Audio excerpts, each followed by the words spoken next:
Okey, Assalamualaikum untuk semua pelajar kita. Okey, hari ni saya nak review sikit bengkel baru kita. Baru tu maknanya kita baru lepas cat lah. Kita baru lepas cat. Dan kita kerja dalam masa 5 hari ni hari kita cat semua bay ni. Bay dalam ruangan bengkel kita ni. Okay, sekarang ni sudah nampak comel dah. Jadi nanti bila pelajar semua masuk ke bengkel auto semula, ada PDP kembali berjalan sekolah, awak akan lihat ada sedikit perubahan lah di bengkel kita. Mungkin banyak atau mungkin sedikit lah, tapi okay, harap semua boleh jagalah kita punya bengkel lepas ni. Okay, marilah semula dengan semangat yang baru. Kita sambung kelas kita DMD 3033. DMD 3033. Okay. Dan hari ini kita nak berbincang, kita sambung lagi berkenaan sistem penyalaan. Okey. Sistem penyalaan. Okey, yang mana sistem penyalaan ni? Kalau kita translate ke Melayu, English, ataupun orang panggil ignition system.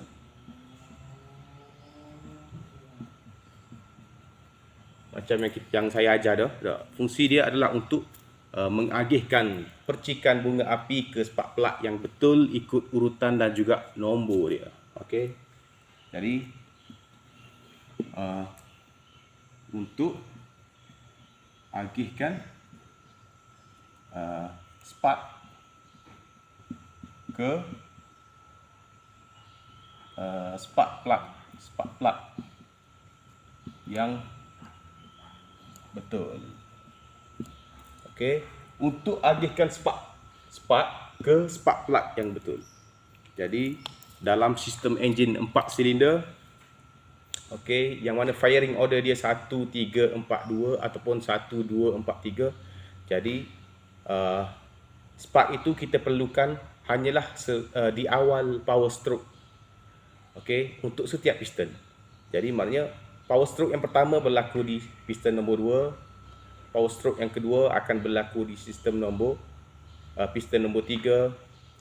Power stroke yang ketiga akan berlaku di piston nombor 4. Power stroke yang keempat akan berlaku di piston nombor 2. Jadi 1 3 4 2 1 3 4 2. Jadi fungsi distributor, fungsi sistem penyalaan, okey, ignition system akan mengagihkan spark itu ke piston yang betul. Okey. Hari itu kita dah tengok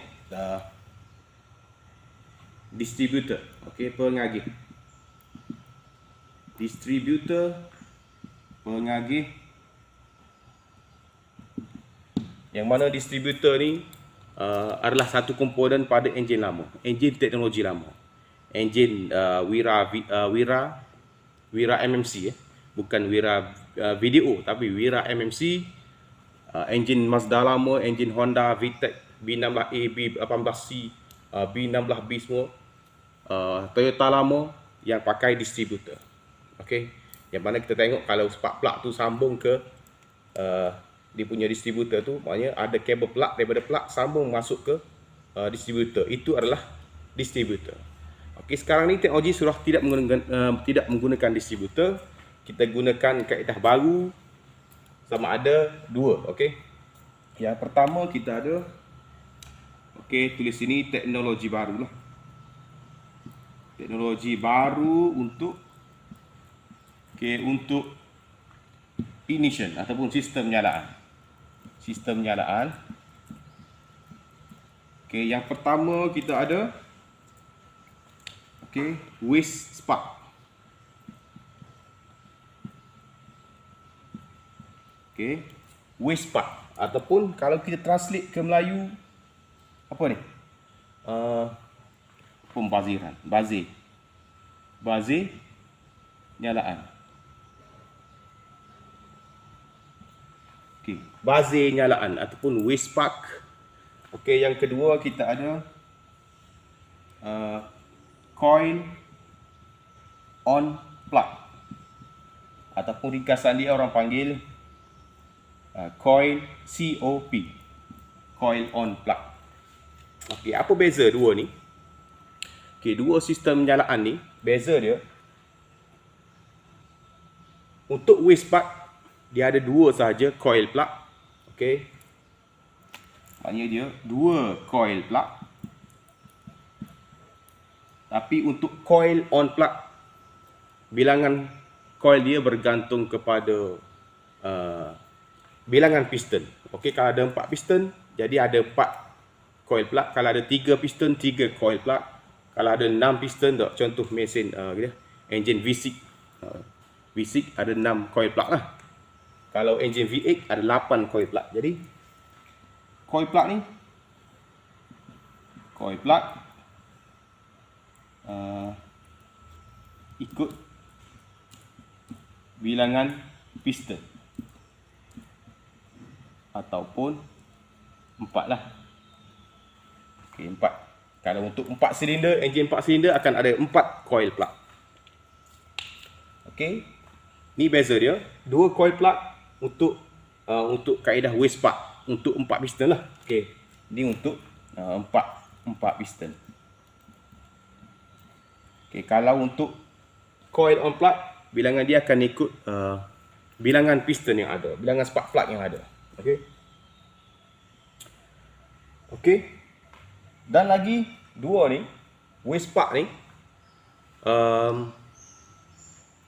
percikan akan berlaku pada dua piston serentak. Okey, dua piston serentak. Okey. Spark berlaku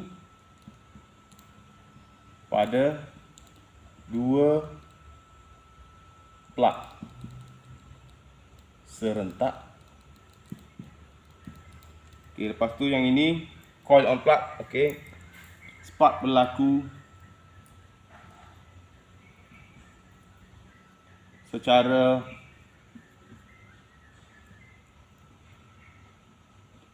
sendiri. Maknanya untuk coil on plug dia akan ikut plug lah, satu coil satu plug. Tapi untuk waste part akan berlaku, spark tu berlaku pada dua plug serentak. Contoh dia, okey, kalau firing order kita, firing order 1, 3, 4, 2, okey. Untuk waste part ni, spark akan berlaku pada piston nombor 1. Okey, piston nombor 1 dan nombor 4. Okey, spark. Okey, dan spark yang kedua akan berlaku pada piston nombor 3 dan nombor 2. Ini spark 2. Sebab apa? Sebab piston nombor 1 dan piston nombor 4 berkongsi coil yang sama, dan piston nombor 3 dan piston nombor 2 berkongsi spark, berkongsi coil yang sama. Okey, jadi hanya ada dua coil. Ini coil 1, coil A, ini coil B. Okey, dan berbeza dengan coil on plug. Maknanya yang ini awak fahamlah, sebab ada 4 coil, jadi 4 spark berlaku pada setiap coil lah, setiap piston, setiap spark plug. Jadi satu spark untuk satu spark plug, tidak bergantung kepada yang lain. Okey, kalau kita cuba faham sini ya. Semasa piston nombor 1 ini berlakunya permulaan power stroke. Okey, semasa piston tengah naik paling top dan selepas dia kompres dan berlaku power stroke dan berlaku spark pada piston nombor 1. Okey, sebenarnya piston nombor 4 sedang berlakunya akhir lejang exhaust. Okey, piston sama juga naik ke atas, tapi sekarang dia sedang di hujung lejang exhaust dan hendak memulakan lejang masukan. Okey, jadi spark akan berlaku di sini untuk power stroke di sini, dan spark juga akan berlaku di piston nombor 4 tapi di hujung lejang exhaust. Jadi tidak ada kesan kepada piston nombor 4, tidak ada kuasa yang berlaku. Okey, begitu juga semasa berlakunya ignition, berlakunya spark pada piston nombor 3 dan nombor 2. Okey, semasa berlakunya lejang kuasa pada piston nombor 3, maknanya semasa piston nombor 3 sudah naik top balik selepas piston nombor 1 turun, okey, maknanya akan silih berganti. Okey, piston nombor 1 turun, piston nombor 3 akan naik dengan nombor 2. Okey, 1 dengan 4 turun, 3 dengan 2 naik. Okey, jadi maknanya semasa piston nombor 3 tengah top, okey, di akhir lejang mampatan, okey, maka berlakulah spark untuk permulaan lejang kuasa. Tetapi semasa itu piston nombor 2 adalah di hujung lejang exhaust, maka berlaku juga spark pada piston nombor 2 tetapi tidak ada kesan kepada enjin. Okey, tidak ada kuasa. Kemudian selepas nombor 3 turun, nombor 1 dan 4 akan naik balik, tapi nombor 1 adalah semasa lejang exhaust naik, tapi nombor 4 adalah lejang mampatan.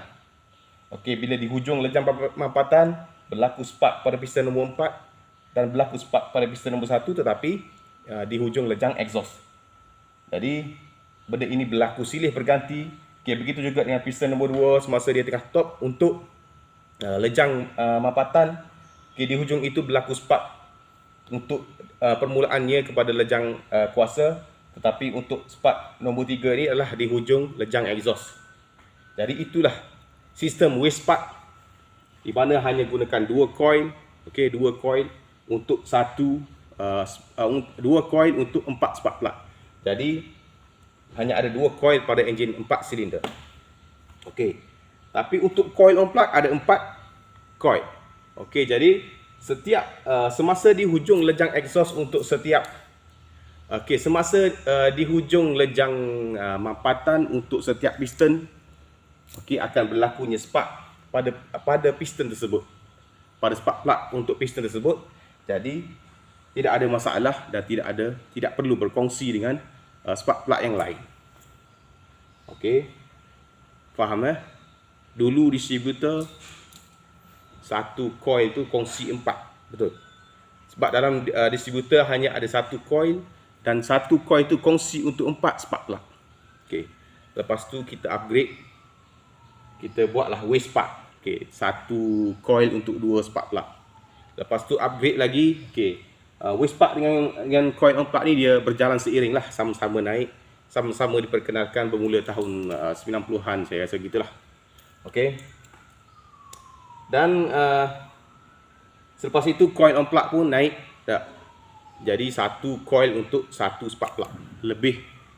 Sebenarnya ia adalah lebih efisien lah dan lebih senang untuk dikontrol, sama ada kita nak awalkan spark ataupun kita nak lewatkan spark. Dalam sistem enjin sekarang ini, kita nak jimatkan minyak, kita nak lebihkan kuasa, okey. Jadi kita kena kontrol dia punya timing untuk ignition timing, retard ataupun advance, okey. Okey, siapa yang arahkan kedua-dua coil ini untuk spark, untuk menghasilkan percikan? Okey, sebenarnya yang arahkan ialah sama ada melalui ECU ataupun melalui diarahkan oleh cam sensor. Okey. Jadi kita ada 2. Okey, saya padam yang ini.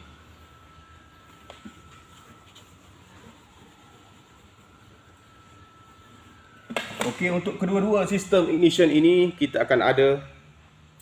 Okey, saya cek dulu dia punya video ni okey tak. Okey, untuk kedua-dua sistem nyalaan ini kita ada 2 sensor biasa yang terlibat. Okey, yang terlibat biasanya ada 2 sensor. Okey, yang pertama crank sensor. Yang kedua cam shaft sensor. Okey, kedua-dua sensor ini berperanan sebagai komander lah, pengarah. Okey, yang mengarahkan untuk spark pada setiap piston ini, setiap coil ini. Jadi biasanya ECU akan ambil rujukan daripada 2 sensor ni. Sensor ni maksud dia penderia, okey. Penderia ni maknanya yang merasa dan memberitahu kepada ECU lah. Okey.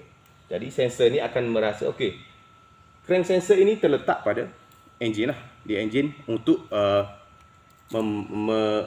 membaca kedudukan piston. Okey, kedudukan piston. Okey, sama. Dan camshaft sensor adalah yang membaca kedudukan camshaft. Okey. So ada 2 camshaft ataupun 1 camshaft ataupun 4 camshaft. Jadi camshaft sensor lah yang akan baca kedudukan camshaft. Okey, crank sensor nanti kita tunjukkan di mana kedudukan crank sensor dan juga cam sensor. Okey. ECU akan ambil signal daripada 2 sensor ni. Okey, dan akan menentukan bila masa spark berlaku. Okey, bila masa spark akan berlaku. Okey.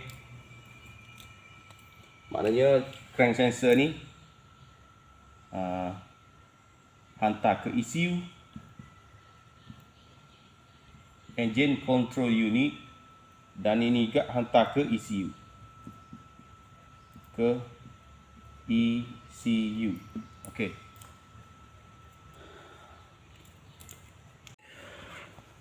Okey, ini adalah enjin 4G15 daripada enjin daripada kereta Wira Video. Okey, Wira Video, yang mana sistem nyalaannya menggunakan kaedah waste spark. Okey, waste spark. Okey.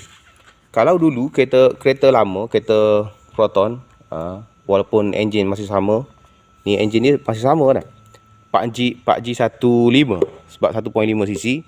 Tapi dulu untuk enjin MMC, okey, dia menggunakan distributor. Okey, distributor.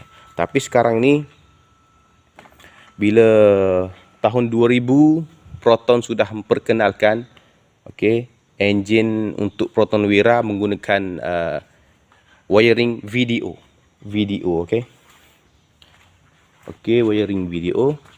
Okey, mana tak nak tahu, okey. Ni ada meter dia. Dan kita tengok di meter dia tulis Video Malaysia. Okey. Okey, maknanya ini adalah enjin Wira Video lah. Okey, yang mana Wira Video ni digunakan konsep coil waste spark. Okey, waste spark. Maknanya satu coil untuk 2 plug. Okey, walaupun nampak macam distributor ni, sebenarnya dia bukan distributor tapi dia hanyalah coil sahaja, coil. Dan ini adalah cam sensor. Okey, cam sensor ni akan tembak terus kepada camshaft untuk baca kedudukan camshaft. Ini adalah coil pack dia, yang mana, okey, saya tunjukkan ya. Ini adalah saya nak tunjukkan macam mana kita nak tengok nombor piston. Okey. Untuk enjin ni, ini adalah cover untuk timing belt. Okey, cover timing belt. Okey. Jadi kita akan kira bermula daripada sini ke sini. Okey, ini adalah sebelah gearbox. Okey, sebelah flywheel. Ini adalah sebelah timing belt. Okey, jadi untuk enjin kita kira bila nombor piston dia bermula daripada timing belt. Okey, maknanya ini adalah piston nombor 1 ataupun spark plug nombor 1. Ini adalah piston nombor 2. Ini piston nombor 3. Ini piston nombor 4. Okey, firing order untuk enjin Mitsubishi dia gunakan, okey, 1. Okey, 1.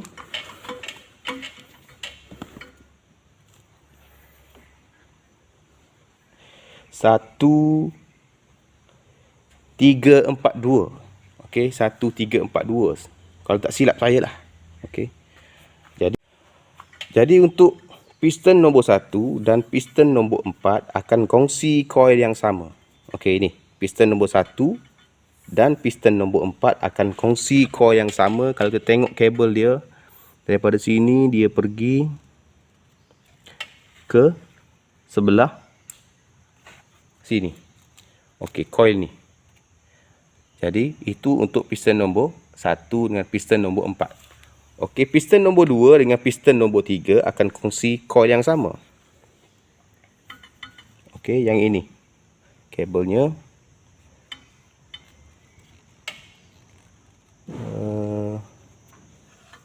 sebelah kiri. Okey, yang ini. Jadi 1 dengan 4 kongsi satu coil, 3 dengan 2 kongsi satu coil. Jadi piston nombor 1 dengan piston nombor 4 akan spark pada masa yang sama.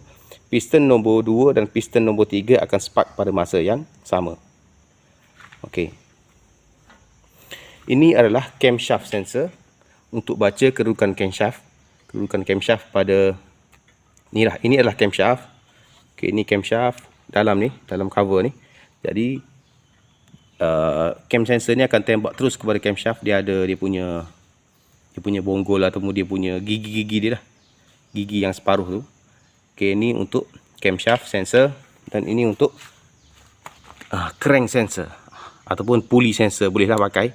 Tapi sebenarnya namanya adalah crank sensor lah untuk baca kedudukan piston nombor 1. Okey, ni ada gigi, banyak gigi. Dan ada kawasan yang tak ada gigi sini.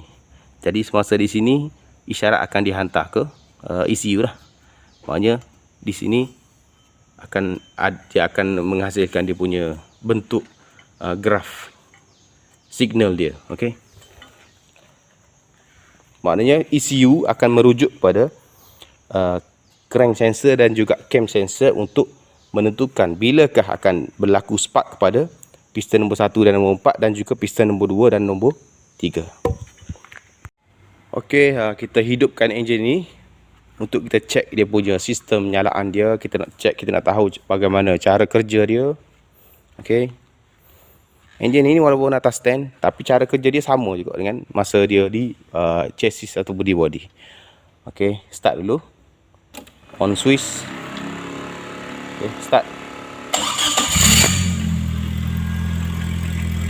Okey. Enjin masih cantik, berkuasa, bertenaga. Okey. Tes rem dulu.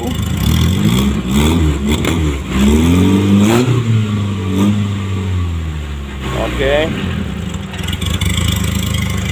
Okey, tadi saya kata dua sensor digunakan ECU untuk menentukan bilakah masanya untuk spark berlaku.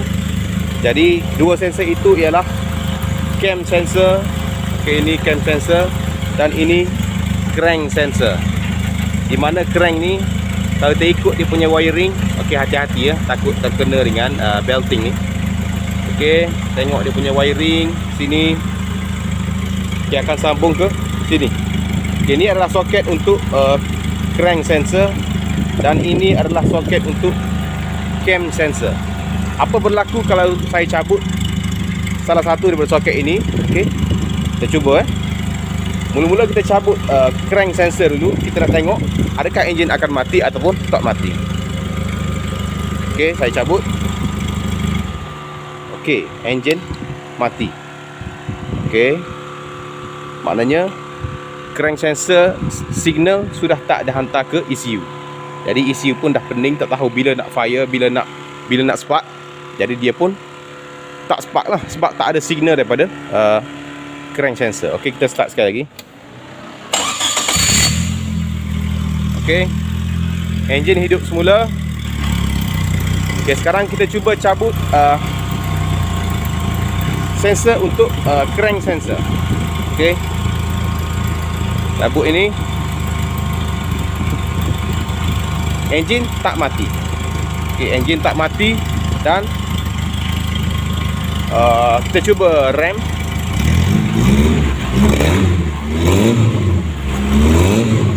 Macam seolah-olah tak ada masalah. Okey, walaupun kita cabut cam sensor, enjin masih lagi hidup dan tidak ada masalah, boleh bawa macam biasa. Okey, sebab apa berlaku nanti saya terangkan. Tapi cuba kita matikan enjin. Okey, matikan enjin. Kita relax sekejap. Okey, nak tengok, kita start semula. Tengok enjin tu hidup ke tak hidup. Okey. Okey, kita start balik.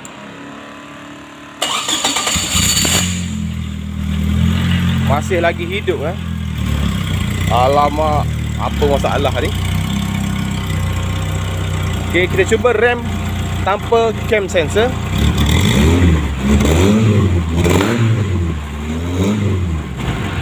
Okey. Masuk balik cam sensor. Tapi check engine menyala ya. Okey, check engine menyala.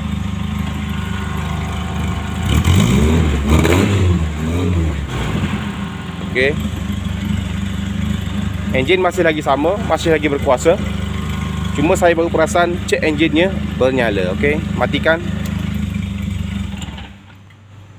Okey. Cuba start sekali lagi.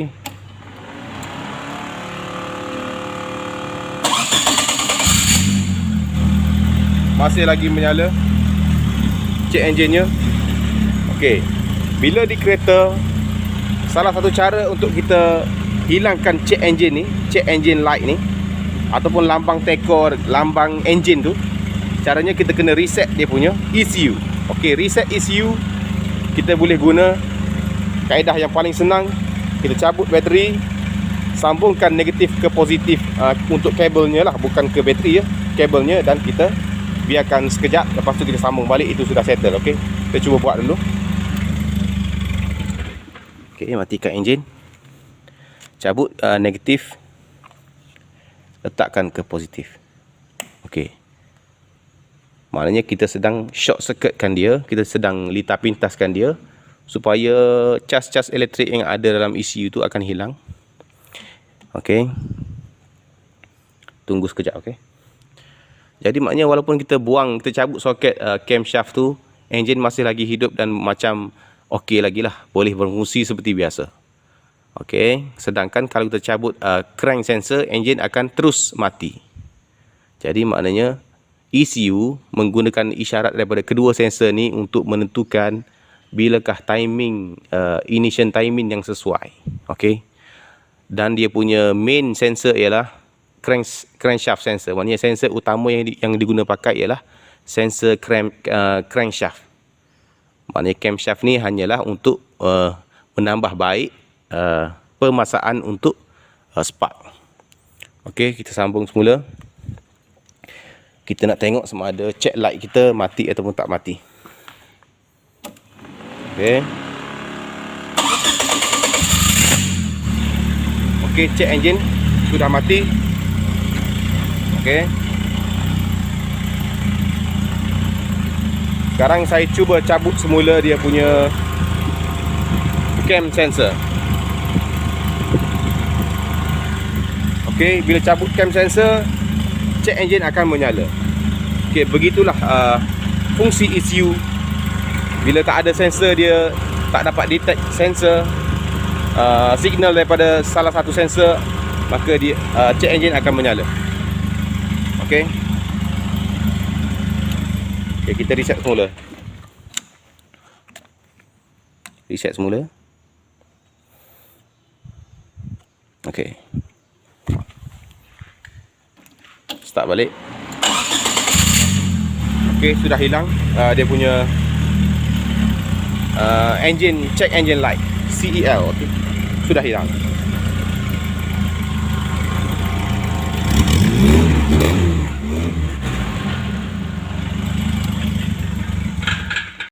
Okey, tadi saya beritahu bahawa sistem nyalaan yang menggunakan pakai kaedah V-spark ataupun buzzer nyalaan.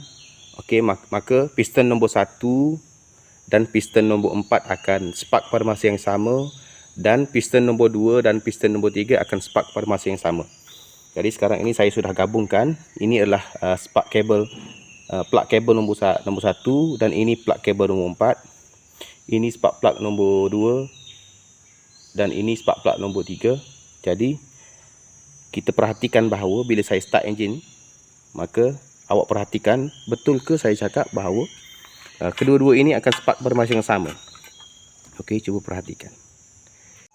Okey, ni plug nombor 2 dan nombor 3, ini plug nombor 1 dan nombor 4.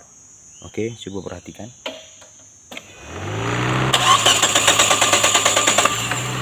Okey.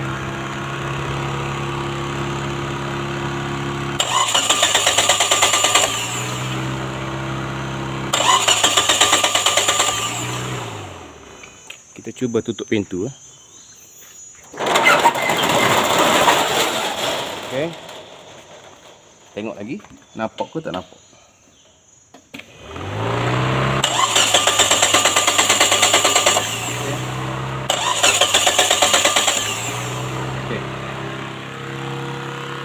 Okey, sekarang ini depan saya ini adalah enjin Kempro IAFM. Okey, cabut daripada Proton Saga IAFM, Saga BLM. Okey. Ini adalah contoh sistem nyalaan yang menggunakan prinsip coil on plug, di mana bila ada 4 piston pada enjin itu, maka ada 4 coil plug dia. Okey, setiap coil ini akan spark pada satu spark plug sahaja, dan pemasakannya ditentukan oleh ECU berdasarkan signal yang diambil daripada crank sensor yang paling utama, dan yang kedua adalah cam sensor. Okey, ini adalah coil on plug. Jadi kalau mati satu coil ni, rosak satu coil ni, maka enjin tu akan jadi 3 silinder, kita panggil 3 silinder. Enjin tu akan bergegar, tidak ada power. Okey, dan kita boleh tukar satu coil sahaja yang rosak. Okey. Okey, ni pula enjin Kempro daripada Satria Neo. Okey, yang ini sistem nyalaannya masih menggunakan waste spark seperti Wira VDO lah. Okey, ini dia punya coil plug dia. Okey. Okey, ini coil plug, di mana dua plug akan spark pada masa yang sama. Seperti tadi, 1 dengan 4 akan spark pada masa yang sama, dan 2 dengan 3 akan spark pada masa yang sama, juga berdasarkan sensor crank dan juga sensor camshaft. Okey, untuk sensor camshaft Kempro ada di sini, sensor camshaft, dan sensor crankshaft ada di bawah enjin, di bawah sana. Okey, di bawah dekat dengan gearbox. Duduk di enjin tapi dekat dengan gearbox. Okey, ini pula adalah enjin Daihatsu AV Turbo, yang mana enjin ini hanya ada 3 piston, 3 silinder sahaja, dan dia menggunakan prinsip konsep coil on plug. Okey, maknanya akan ada 3 coil plug. Okey, dalam ni 3 coil plug, 1, 2 dan 3. Dan enjin ini tidak mengguna pakai crank sensor, tapi dia mengguna pakai cam sensor.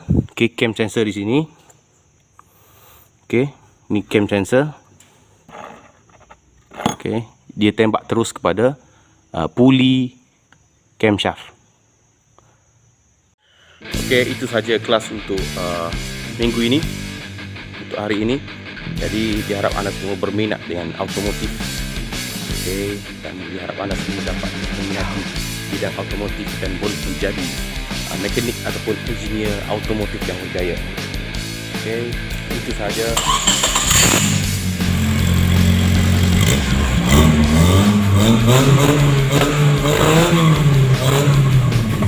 Sekian, terima kasih. Assalamualaikum.